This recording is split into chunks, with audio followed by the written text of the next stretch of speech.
Hi and welcome to PeppeTalk. I'm Peppe and let's talk.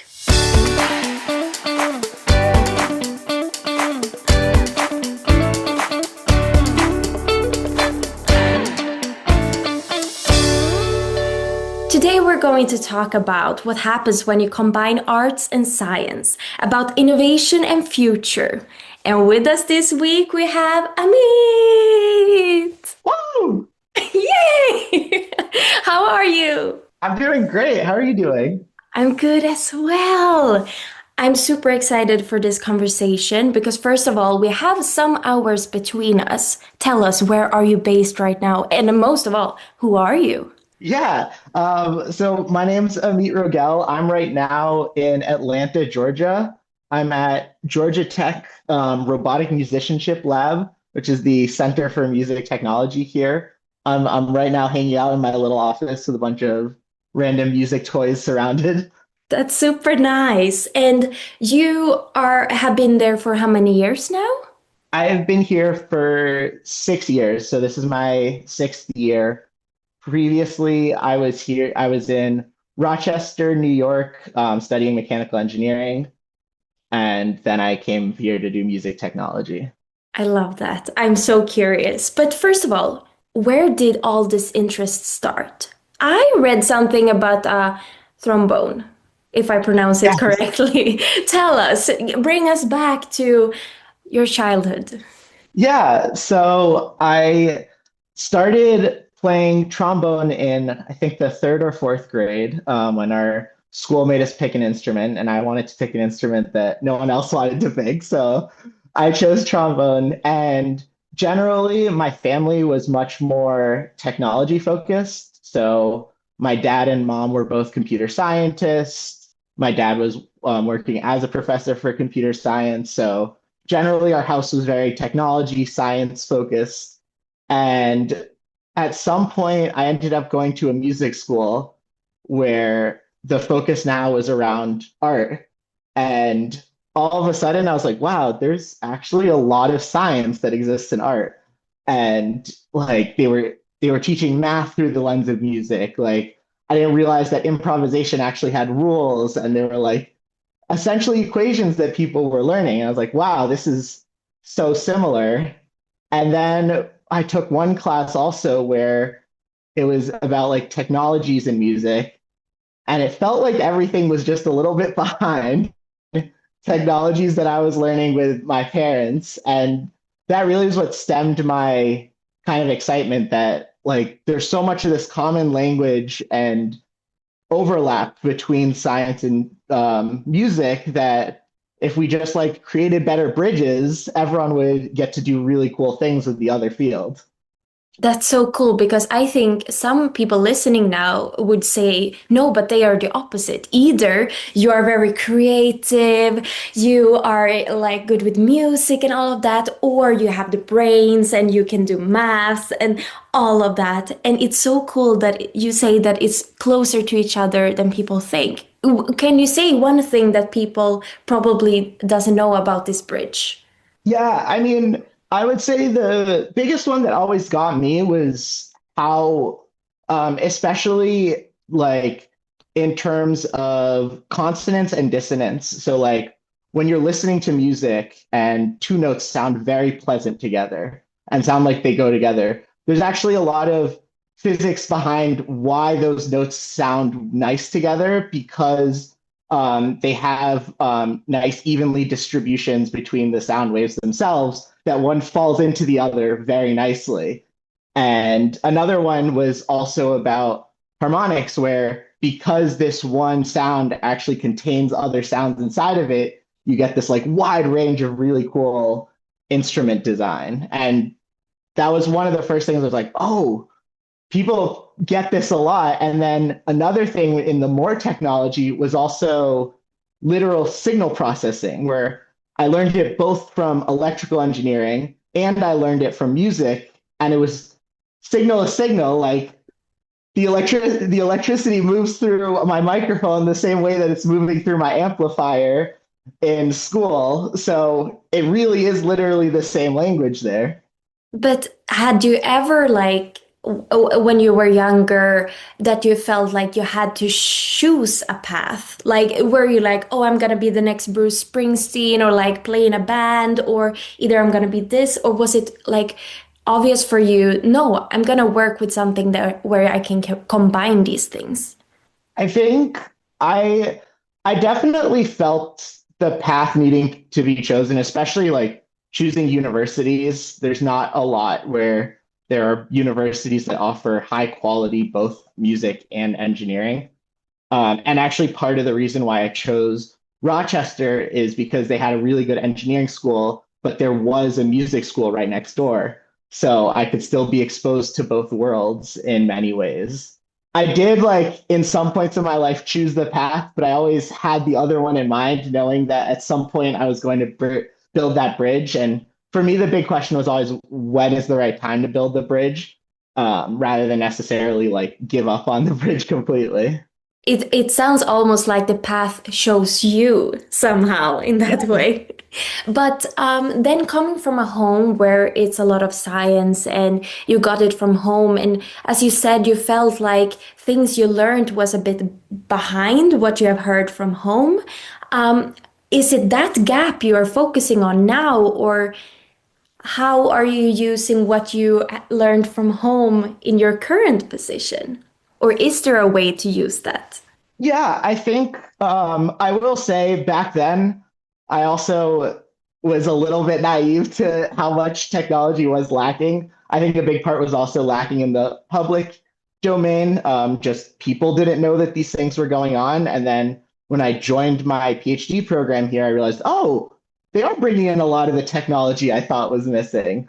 And even then, it was very nice because whenever we were working on, using different technologies for music and helping musicians or composing your own pieces, I could always kind of bounce back and forth with my parents or some of my other engineering friends and be like, hey, is this really the best way we could be doing this? Is there any other, new secret technologies that could be kind of implemented? And one thing that I think we're doing really well in our lab that I've really learned nicely is how to take the latest and greatest technologies and put them in music context. Wow. Because it's like I have looked into a bit of your work. You have a great website, by the way. We need to link it as well so people can check out your work.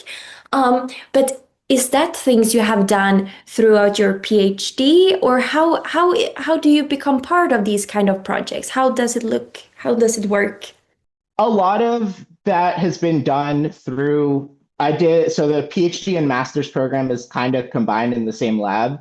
So when I started here, my first 2 years were about like a lot more of like the master's projects, which usually it helps that also my advisor is a musician himself. So we have pretty good ties to a lot of local artists as well as international artists, and we can kind of collaborate, figure out like, oh, what are new technologies that we should be using? What are new trends that could be helpful?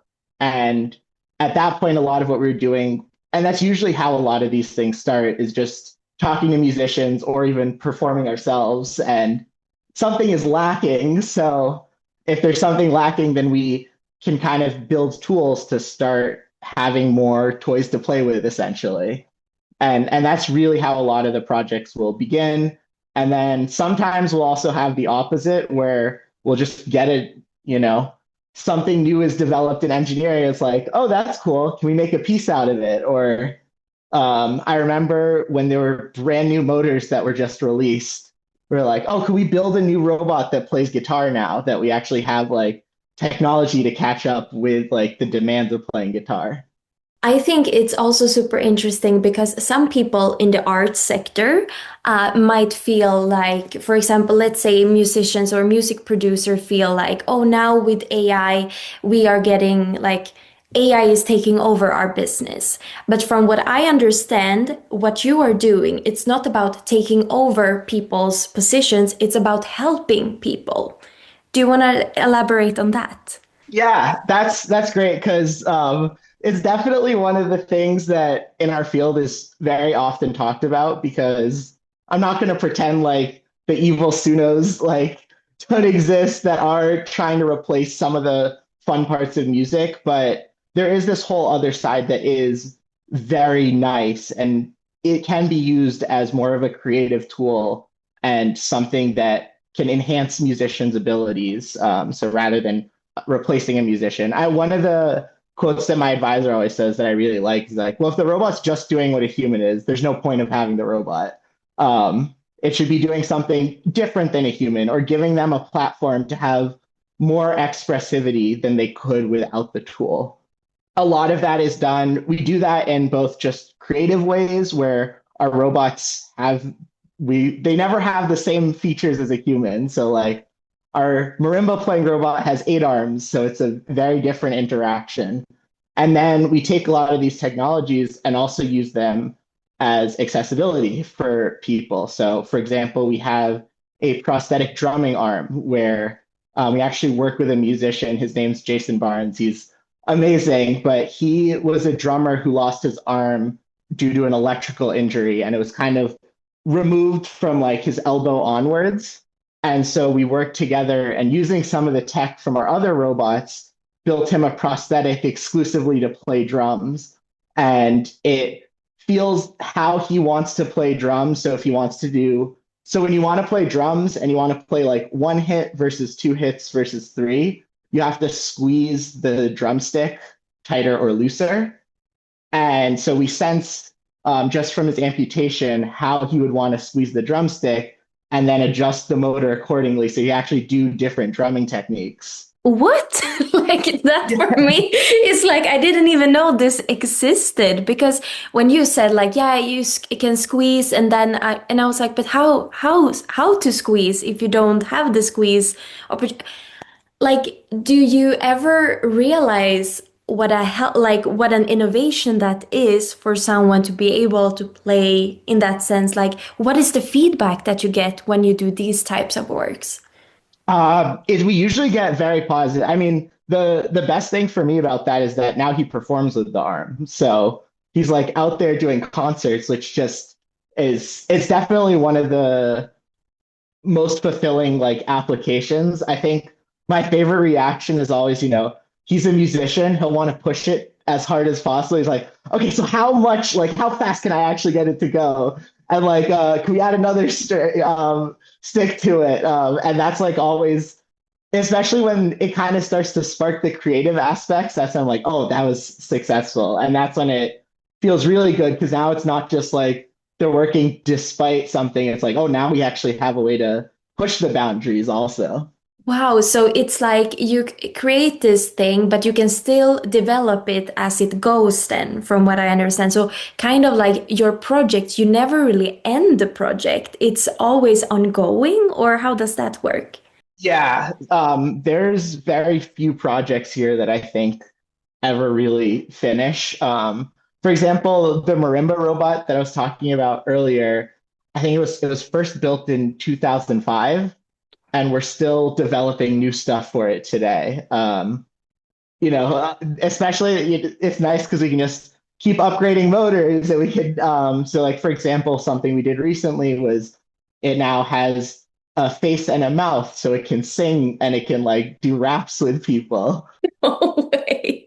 But I also saw one project about, let's see if I remember it correctly, emotional gestures, where the robot was like, I'm gonna try to explain it in words, but like bending forward, it looked like, oh, now it's hiding or sad. Like, how is that process as well? Because is that also part of music, or is it part of more the interaction with human? Or tell us about that project. Yeah, that was a fun one. That was actually the first project I worked on when I got here. So it has a Nice. special place in my heart. I'd say there's kind of like almost two ways in which we do music and robots. One is where we bring the robots to the music and have robots help and interact with musicians. We do the other side also where we kind of bring the music to more traditional robotics and like robot applications. And in this project, we actually were working with the National Science Foundation, and we wanted to have different ways for robots to be able to convey emotions. And specifically, we wanted robots to move in ways to help increase trust between humans and robots and kind of lower some of the barriers that people have when robots are around. One study that I like to show is that under stress, people tend to trust robots less because they're not humans and they don't have kind of like the human connection. But that's sometimes when we actually want them more because they're very good in crises or in stressful scenarios. And so one thing we said is, okay, music is a very good way to like calm people down or to establish connections. So we ended up creating both emotional musical phrases as well as emotional gestures for the robots. And we actually got singers to try to sing different emotions, so happy or sad or disgust. And then we also looked at body language and how normal humans will move based on different emotions. So if their top half is like kind of more back, it's usually something like disgust or fear, whereas if it's more forward, it's more confrontational or connection, like happiness or even anger, if we want to look at the negative side of it. So then we use that framework to kind of create different ways the robots could move in a happy way or in a sad way, and then also have these musical phrases they can play to show the emotion as well. But do you ever think in the future, or maybe it's super close in time, but you know that people with, for example, depression or anxiety, they have like support animals? Do you think that there will be a way for people to have a support robot in that sense? Yeah, and there's some really great work that's also being done out there about different emotional regulation strategies as well, like even using support robots to help people breathe if like, the robot will like do calming breaths and help guide you through like calming activities. It's definitely possible and like the nice thing is also I would say robots have infinite patience because it can just keep running over and over again, which I think in some cases can be really helpful, especially if, I just need something to sit with me and be calm for 10 hours. Like nothing could do that better than a robot. And even similarly, practice, bring it back to a music context, practice is another thing we look at where it's like, you do want some emotional feedback if you do it right. Like it's nice if your teacher celebrates with you when you get something correct and we can do that over and over again for as long as someone needs. And I think that's a big plus to both, robots being emotional support stuff or just as collaborators is this almost like infinite patience, extended duration, repeatability. I'm not very aware how like a robot is built or so, but it must have like some kind of battery because it cannot go on forever. Or how does that work? Like if someone's gonna support me forever, or does it also have to sleep or rest or charge? How is that process?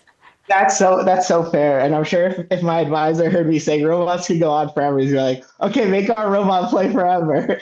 Um, so like, at least there's obviously some limitations. For example, some of our robots are outlets, so technically don't have to charge. We do occasionally run into overheating, which actually when we were doing something with dancers, they thought it was very funny. It's like, oh yeah, you guys might be not tired, but now the robots are tired and they need to take their break.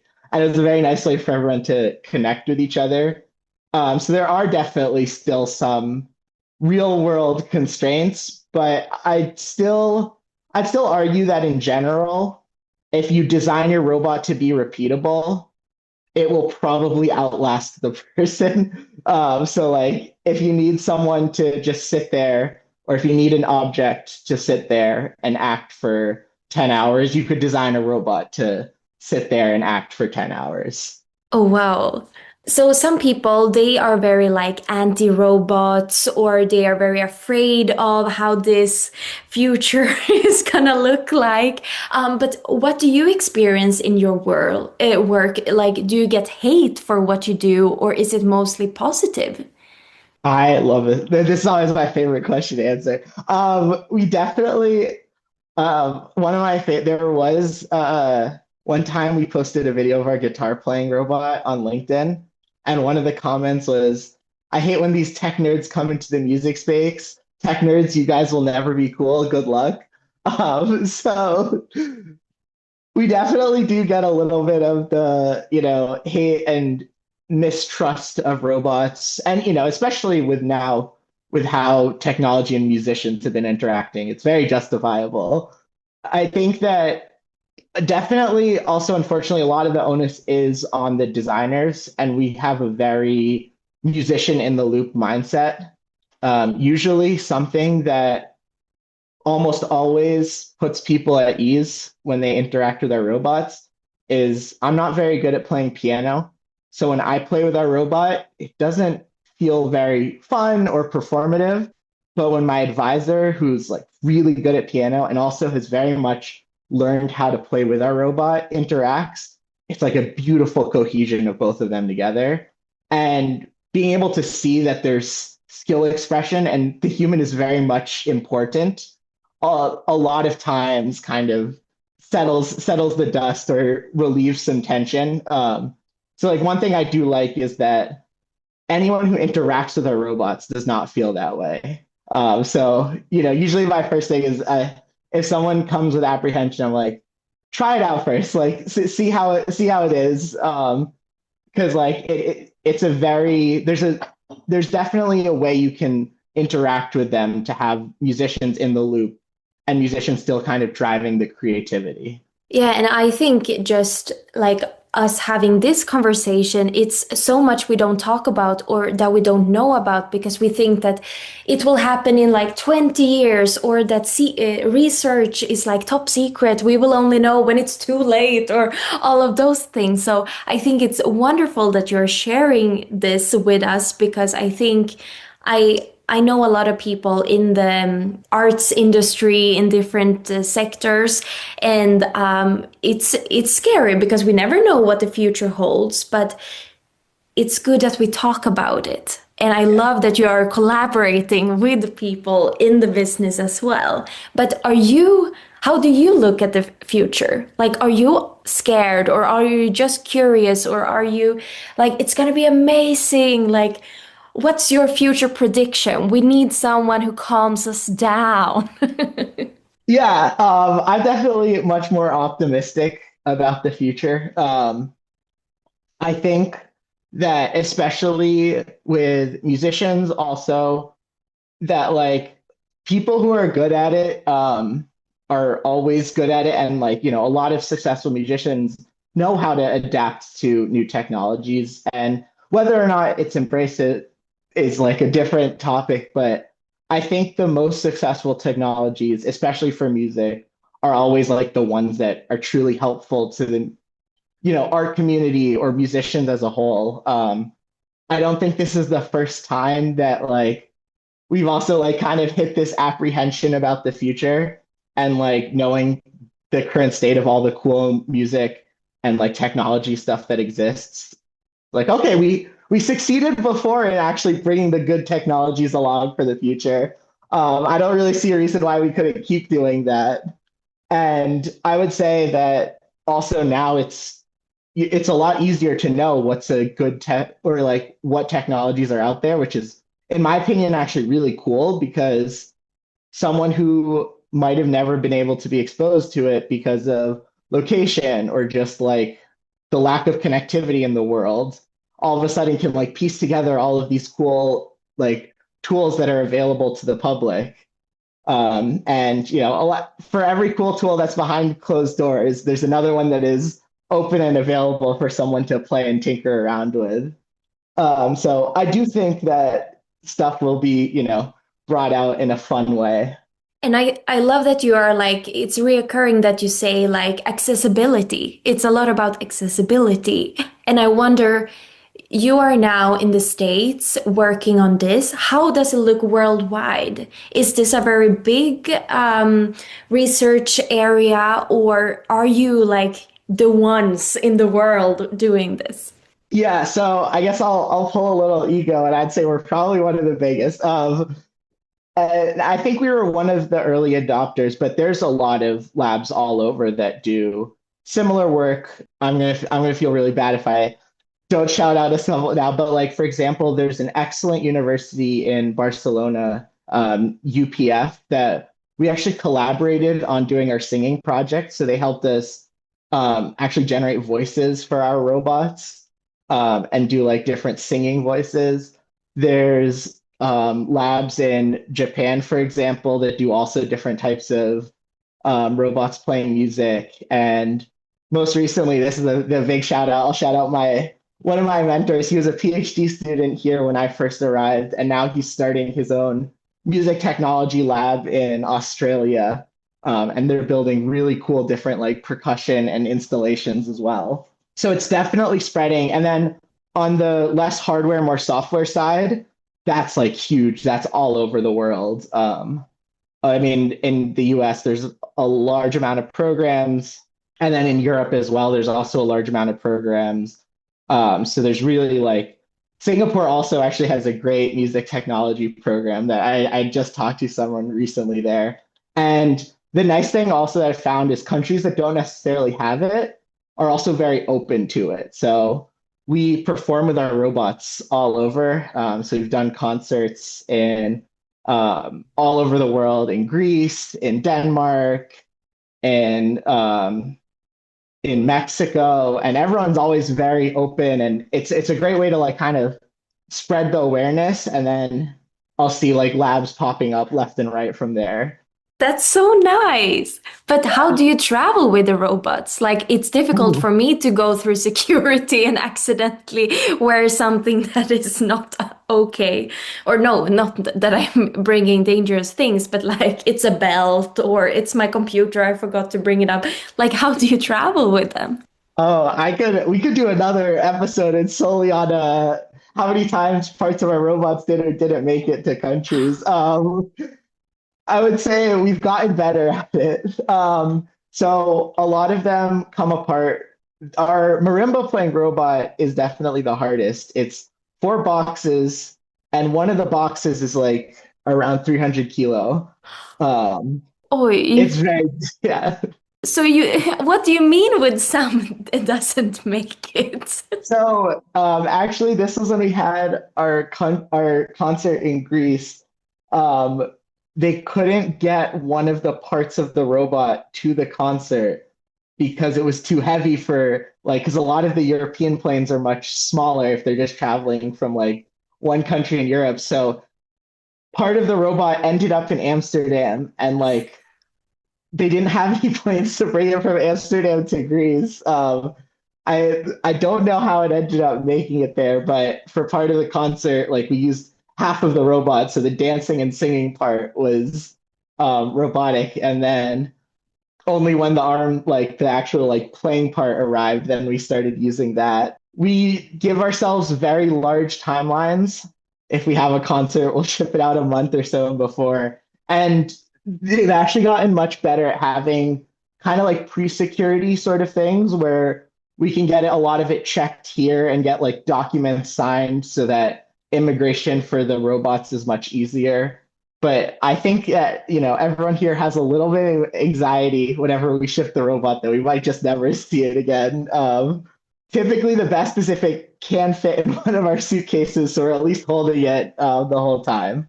Now I'm gonna think about it every time I fly, and if they say we are a fully booked flight, I'm gonna think there's a robot on board.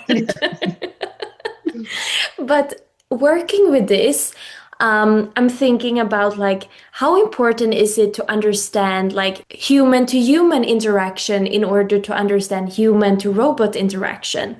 Yeah. So one of the like most usually that's actually where we like to start off a lot of the times is how do humans interact in some scenario. So, even for example, when we were doing the emotional gestures work, the first thing we looked at is how do humans do gestures? How do we communicate emotions between each other? Do we do it through our body language? And then, so a lot of it is actually trying to create some types of ways to translate the human interactions to robot interactions. And the big decision we usually have to make is this one of the cases where we want to mimic humans, or is it where we want to go in a completely new direction? And sometimes. Other things you can look at are animals, or you can even look at maybe none of them, and we have to come up with something new for a robot, which is usually the most difficult, but can also be the most fun because you're really like building around the robot system itself.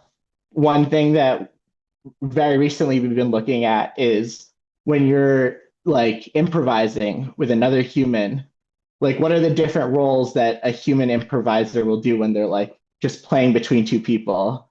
And one of the first things we have to do is we just asked one student to bring his saxophone, and then someone got on the piano, and we just observed, okay, how are they like improvising between each other? Is there like role switching? Are they looking at each other? What's going on between there? And then we kind of take and the hardest part is really trying to get into like the things we do but we don't think about.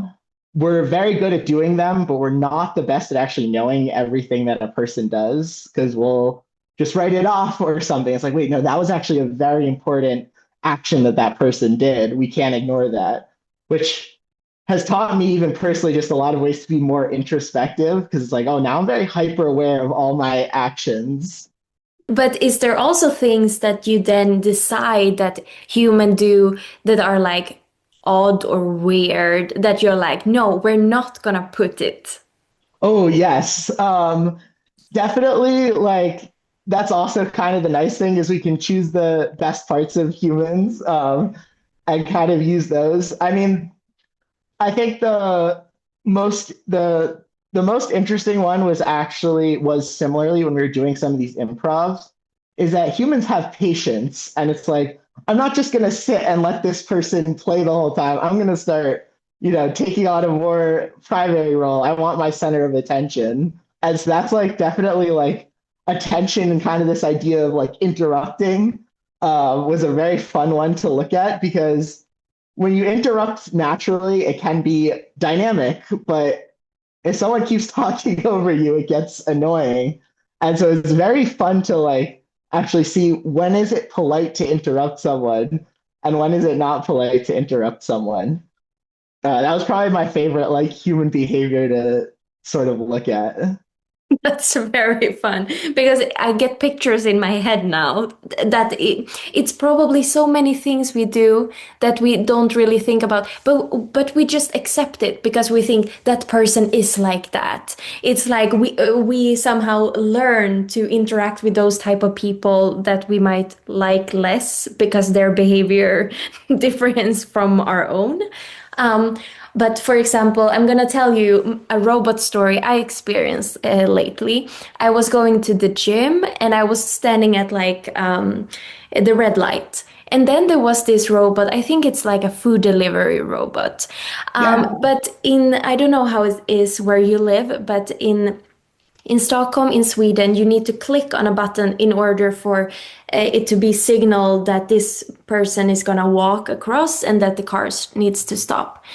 But since this robot was maybe like, it was not high, it couldn't reach, it was just on wheels, and there was no other people. Like, this was 10 o'clock a Thursday, like, there was no one around. So that poor robot was standing there for so long, and I was like waiting for, like, will someone cross the street because the robot needs help? Someone is waiting for their food. And luckily, when I went home from the gym, there was no robot, so someone helped the robot home. So it was very fun to it was not an interaction with the robot, but it was the first time I saw a robot in in my surroundings in that sense. But what is it like being around robots all the time? Do you like robots more than you like human beings? Or do you sometimes feel like, oh no, I just need some human interaction for once? I appreciate the also like the randomness of humans a lot more. I feel like I've it helps me really truly like learn some of these differences. It's also fun to look at some of the like view a robot and kind of this like more lifelike creature, like, oh, that poor thing just can't have any help. And then we actually have some of those robots, and you'll see like people kind of bullying them a little bit, and it's like, oh, it feels like one of those middle school movies. It's like, oh, are they gonna put him in a locker? Poor guy. That's so mean. Oh yeah, it's very interesting to see the dynamics between like the delivery robot because and here's I don't know if they like match personalities, but like here's some of the robots are a little aggressive. Like they'll start driving pretty close to you, closer than I think a human would ever walk to another human. Yeah, matching like some certain cultural stuff. But it definitely has taught me like quite a lot, a bit of like kind of thinking of what are the best aspects to kind of connect with anything. So it's like even the other thing that I actually end up looking at quite a bit is like why we can connect with certain animals much better than other ones. Like some people view this animal, oh, it's cute, like we're playing with it, and it's really fun. And so it's like working with robots really teaches you to kind of take a step back and actually think about like what establishes these connections. So that's probably like one of the more interesting parts around it. Also, I remember I had an argument with my sister because I wanted to name a robot a certain name and she wanted it for her baby who was about to be born. I was like, wait, no, I need the name for my robot. It was a sensitive topic, stealing someone's name. I love that. But so now you are at Georgia Tech. You are soon finishing your PhD. What's next? What do you have any goals? Like, tell us about your future. Now we know the future in your sector a bit, but what about your future? What do you want to do next? Yeah, I think I definitely want to keep kind of working in this like robotics and music. I mean, I don't think I finished building my bridge quite yet that I wanted to. So I'm looking right now. I'm hoping to either start a lab or join a lab, and kind of bring this like mindset of like, oh, let's take this technology and put it in music, or oh, let's take these music ideas and put it in technology. I really liked the sort of like accessibility programs that we were doing. So looking more for like we did it one way with like being able to help someone play drums, but there's a lot more instruments out there also, and there's a lot more other ways in which robots can really help connect people who either lost or never had the ability to connect with music the way that a lot of other people do, because it really is like this like transcended kind of idea that I think I think in general like people like underestimate how much art can like connect and have these like almost supernatural powers. So being able to like have more ways to interact with it will always like be very powerful for society or for people. No, you're very, very much right. Like I'm gonna quote you on that. Like it has superpower. It's so important with arts, all kinds of arts. And I think this, what you're saying, I think it's important for people to hear this, that it's not just you do this or this. You can integrate it and you can create wonderful things. And it's also to connect people with each other. But what are you mostly proud of? Is it this project or is it a specific memory or a milestone that you would like to share? And you can brag about yourself as much as you want. What are you mostly proud of? Okay, I think I'm gonna pick. There's three specific examples now that I have in mind. The first one was we did a workshop with where we were building a piece with both robots and dancers. And this was also my very first time like really working with both the artists and the technology and being able to both like find ways to make them feel more comfortable around the robots and also building new stuff for the robots to like make it more easy for people to approach. So like for example, I had to build tools that like would create more similar dance steps so we could arrange it around like they would for normal dancers. And then like also we would do stuff like put googly eyes on the robots so that the dancers would look at them more and make eye contact. And that was the first time I kind of got to see people who were at first kind of just dancing around robots to the end of the show where they were dancing with robots. And like being able to be a part of that kind of transition and that merge was definitely one of my more proud moments. Because then that was definitely the first time where I actually got to be the bridge that like I kept talking about, like that I wanted to do. The second one would be one of the concerts we did. and mostly just because we got so many eyeballs, where we did a concert like showing off a bunch of different technology with our marimba robot, where it was like in front of like a 4 or 5 thousand person crowd.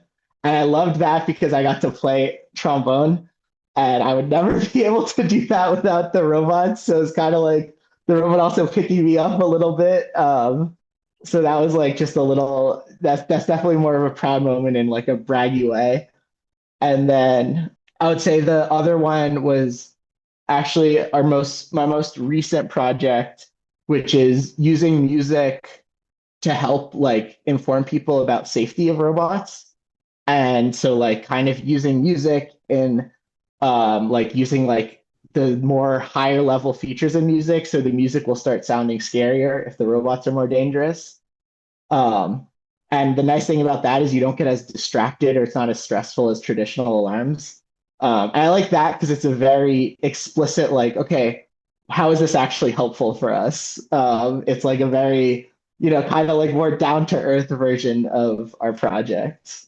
Like, I think you should be proud of all those three and all the work you do. Like, for all listeners who are not seeing you right now, like the way you talk about it, and I can see it's like glittering sparkle in your eyes. It's so nice to see. So, do you have a person that inspires you in the work you do?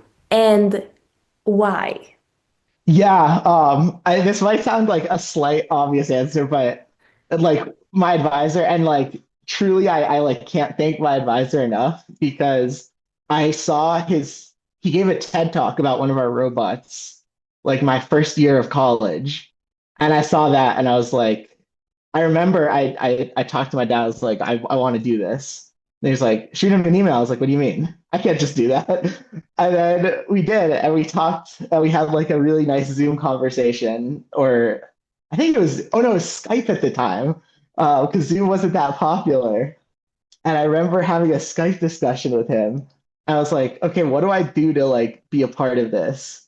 So like really from like even just like early undergraduate days, like my advisor was a very big kind of like inspiration for me. So even just like being here already at the beginning, I was like, wow, this is great. I mean, I think the other ones is there was this one famous composer. Her name was Delia Derbyshire, and she actually wrote the Doctor Who theme song. And she did it by like cutting tape pieces and putting them together, like old tape tracks, and like kind of like. And I always thought that was great because it felt like a weird way to like hack music, and like make music in this brand new way. And that also like really inspired my form of thinking. And I was like, oh, you can just take real like normal technology and just like apply it to all of these other things. So that was like a historical inspiration that also kind of opened my mind to it. I think those are the big ones. And if anyone is listening now and like, oh, this sounds so cool, I maybe like you, I want to be a part of this, or maybe they have other dreams that they would like to pursue. What is your one tips for them? I think the my biggest tip would be try to understand the skills that you'll need. And like I think the thing that I also learned is that anywhere I went, I was always able to throw music in there. And the music places I was always able to throw text. As long as you have the desire to do it and you're learning like skills that are helpful, it's not like a waste, even if it's not, explicitly a music technology place. When I was studying mechanical engineering, I was still able to build stuff that was music related, or like at music schools, I was still able to use technology in our performances. So I think just always having that like curious mindset and like that idea of how can I throw in the other one in here, or how can I like just make this work towards my dream? You'll all like, there's always a way to do it. I love that. I'm so happy that you have been part of Pepe Talk and shared your story. Thank you so, so much for coming. Thank you so much for having me. This was awesome. I had a great time chatting with you. Thank you. And for our listeners that might be curious to know more about you, do you have somewhere they can follow you, or do you want me to link the website as we were talking about, or where can they get to know you even more? Yeah. So my website is definitely a good spot. I'm on most socials. LinkedIn is probably the most updated. It's just my name, AmitRogel. You can also follow the Robotic Musicianship Lab at Georgia Tech. Our acronym is easier, it's just GTCMT. We do a lot of cool things. And even if not just me, all my colleagues do incredible performances of technology as well. That's wonderful. Thank you so, so much. And to all our listeners, thank you for listening. Don't forget to follow PeppeTalk on Instagram and talk to you next week as usual. Bye bye. Bye.